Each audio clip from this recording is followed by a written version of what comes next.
Assalamualaikum warahmatullahi wabarakatuh. Selamat pagi, salam sejahtera bagi kita semua. Perkenalkan nama saya Fatma Yusabah dengan NIM 22010006. Oke, di sini saya ingin melakukan presentasi ataupun membuat tugas dari tugas Tekbor 2 dengan topik pada pagi hari ini adalah well control. Oke, apa sih itu well control? Next. Nah, jadi well control adalah suatu metode penanganan pada saat pengeboran. Jadi di pengeboran oil and gas, ketika suatu pekerjaan ataupun pemboran berlangsung, maka metode well control ini sangat sering digunakan ketika terjadinya kick ataupun tanda-tanda kick, kemudian blowout gitu. Nah, seberapa penting well control? Well control sangat penting. Kenapa bisa dikatakan penting? Karena suatu pemboran dinyatakan gagal itu adalah ketika terjadinya kick sampai blowout, di mana pemboran tersebut dinyatakan gagal sehingga mengalami kerugian.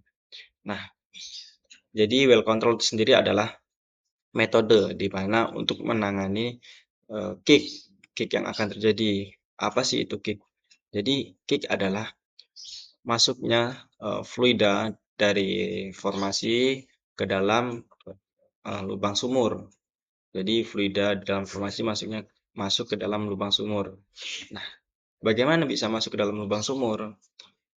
Jadi penyebab fluida formasi itu bisa masuk ke dalam sumur adalah satu, tekanan yang ada di dalam sumur ini lebih kecil daripada tekanan yang ada di dalam formasi. Kemudian berat jenis lumpur itu lebih kecil sehingga menyebabkan tekanan yang ada di dalam lubang sumur ini rendah ataupun kecil. Nah, maka dari itu eh, tekanan yang ada dalam lubang sumur ini memasukkan fluida atau memaksa masuk fluida ke dalam lubang sumur. Nah, yang kedua apa? Yang kedua adalah sumur yang belum di-casing sehingga masih open hole menyebabkan fluida dapat masuk ke dalam lubang sumur. Nah, bagaimana tanda-tanda kick?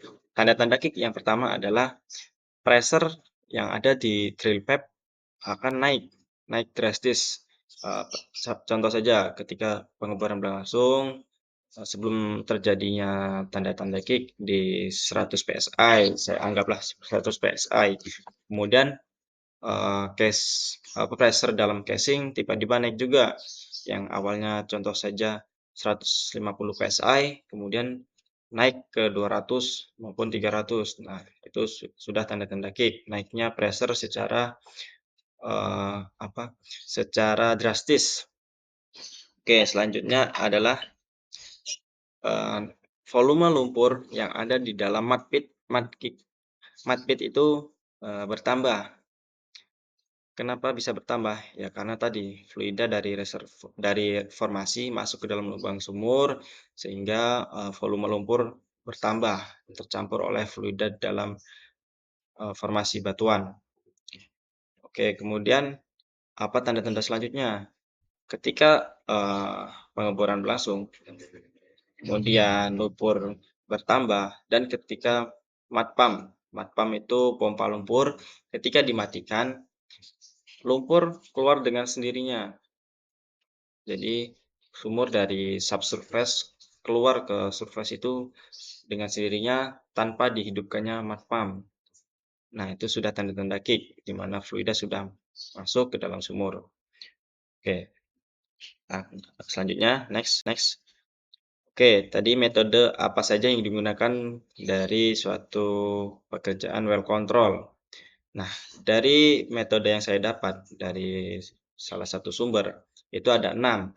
Ada drill method, ada wide angle method, kemudian ada concurrent, kemudian volumetric, kemudian ada resource circulation, kemudian ada bullheading. Nah, dari 6 metode ini yang familiar, yang umum digunakan adalah drill method dan wet and wait. Nah, jadi drill method itu adalah satu metode well control dengan cara mensirkulasikan lumpur dengan 2 kali sirkulasi. Untuk wet end method itu dengan mensirkulasikan dengan cara satu kali sirkulasi. Oke, lanjut. Nah, tadi sudah tanda-tanda kick. Nah, ini salah satu gambar atau yang saya ambil dari salah satu sumber. Nah, ini adalah bentuk dari well profile yang ada di dalam formasi ataupun dalam bumi ketika saat pengeboran. Di situ ada sumur, sumur pemboran, sumur migas ya. Jadi sudah ada casing, ini sudah ada casing konduktor, terus kemudian ada casing surface, ada casing intermediate. Nah, ketika ini saat pemboran berlangsung, di formasi yang belum tercasing, ini formasi yang sangat rawan terjadinya kick. Kenapa sangat rawan terjadinya kick? Karena sumur ini masih open hole, jadi belum ada penutup, belum ada skat, belum ada casing yang masuk, sehingga bisa kemungkinan besar menyebabkan fluida formasi masuk dalam sumur. Nah, yang saya jelaskan di awal tadi, kenapa bisa masuk dalam sumur? Ya salah satunya karena tekanan di dalam sumur ini lebih kecil daripada tekanan yang ada di dalam formasi batuan ini ya. Oke, kenapa bisa kecil tekanan di dalam sumur? Yaitu salah satunya adalah berat jenis lumpur. Kenapa mempengaruhi berat jenis lumpur itu? Nah, yang pertama, lumpur itu adalah jantungnya pengeboran, di mana ketika lumpur itu dinyatakan gagal ataupun tidak sesuai desain yang ada di dalam sumur, yang ada di dalam suatu pengeboran, maka pengeboran tersebut akan sering terjadi problem pada saat pengeboran. Ya, salah satunya adalah kick, karena berat jenis lumpurnya rendah. Oke, jadi lumpur itu saya ambil contoh saja, lumpur dengan volume 1 liter dan air dengan volume 1 liter, maka berat dari kedua fluida tersebut jelas berbeda, di mana lumpur akan lebih berat daripada air. Maka dari itu, suatu pengeboran adalah menggunakan lumpur dan di mana lumpur tersebut bisa disetting di berat jenisnya. Nah, untuk menambah berat jenis adalah salah satunya menggunakan bahan adiktif ataupun baried. Oke, ketika lumpur mempunyai berat jenis dan kemudian menyebabkan pressure yang ada di dalam sumur tersebut lebih besar daripada eee, pressure yang ada di formasi batuan. Nah, sehingga fluida formasi tidak dapat masuk ke dalam lubang sumur karena pressure yang ada di dalam sumur ini lebih besar, sehingga dia menekan dinding-dinding sumur yang masih open hole tadi, untuk mencegah fluida dari formasi itu masuk ke dalam lubang sumur.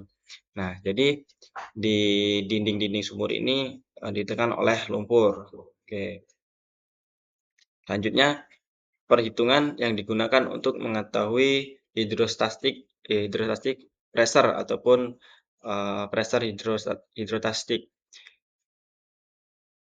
Kemudian rumus yang digunakan adalah HP atau hydrostatic pressure 0,052 dikali mud weight. Nah, mud weight itu apa? Mud weight adalah berat lumpur. Berat lumpur yang tadi yang saya sampaikan di awal. Jadi lumpur itu mempunyai berat jenis. Jadi berat jenisnya itu bisa disetting oleh mud logger, bisa disetting oleh mud engineer di lumpur pengeboran dengan cara, menambah bahan-bahan adiktif, salah satunya yaitu baried dan segala macam lainnya.